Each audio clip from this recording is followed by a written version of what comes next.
Much, Yolanda. Now it is my great honor to present the Community Advocate Award, and I would like to just read you a couple of sentences here. That as we have discussed throughout this conference, our community is facing many challenges, but none greater than the efforts to undermine our unions.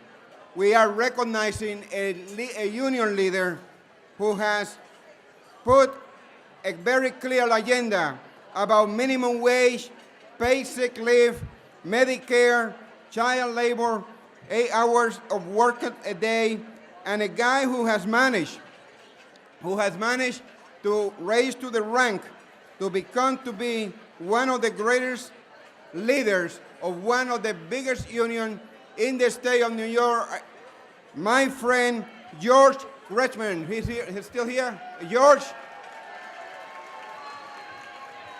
Oh, he's behind me.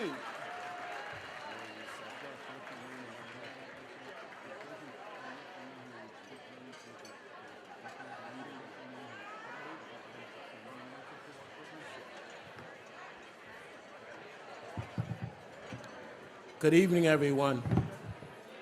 I know that it's been a long day, and it's from what I understand, folks, after you finish eating, that you'll be enjoying dancing. So if I had any brains at all, I wouldn't make this long. To compete with eating and dancing is never a smart thing to do. So I just want to thank Assemblyman Felix Ortiz for this wonderful recognition that I'm receiving, along with Senator Adriano Espaillat. They're not still here, but the governor, Cuomo, who appointed me to the Medicaid redesign team, and for all of you elected officials who voted to support the idea of a living wage for home care workers. I want to thank the governor for setting a tone in this country of putting working people back at the table, not like that idiot in Wisconsin, Scott Walker. And so I must tell you that the idea of being recognized by working people who come from a different culture is particularly important to me as the president of 1199. We have 400,000 workers in the state of New York, as well as 4 other states, and we have members in each of the 62 counties in New York. And I understand my responsibility to make sure that we are constantly raising issues that are important to working people.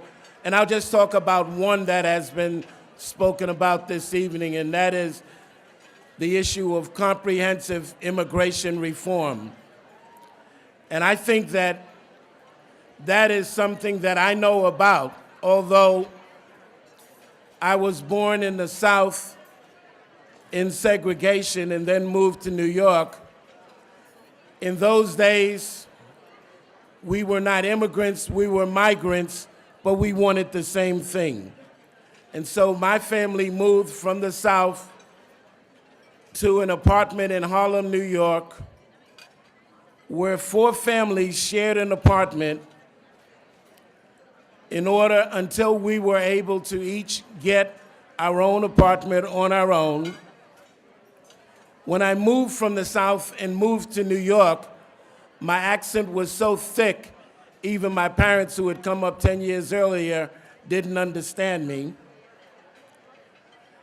And the reason that we left our hometown, in which we loved, it was only because we could not make a decent living there.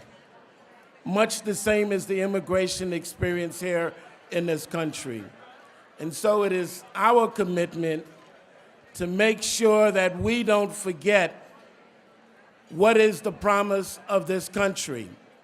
And whenever I begin a conversation about immigration, I start off this way. I ask, how many people in the room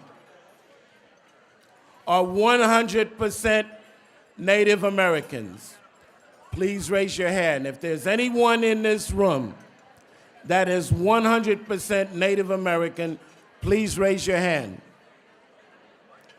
And I don't see anyone. So that tells me we are a room full of immigrants. And that, as such, that we cannot forget the responsibility that we have to those who come here for the purpose of taking care of their family. To have a conversation about immigration without having a conversation about the global economy that has made it impossible for many people to raise a family in their land of birth is not a fair discussion.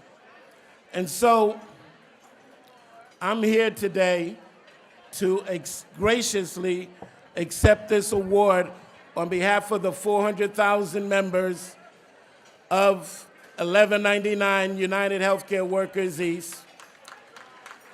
And to say that I am a proud voting resident of Bronx, New York. And I knew that was cheap applause because I recognize there's a lot of Bronx folks up in here. But again, to Assemblyman and Chairman Felix Ortiz, we, on behalf of 1199 and on behalf of labor, thank you so much for this wonderful recognition. Thank you so much.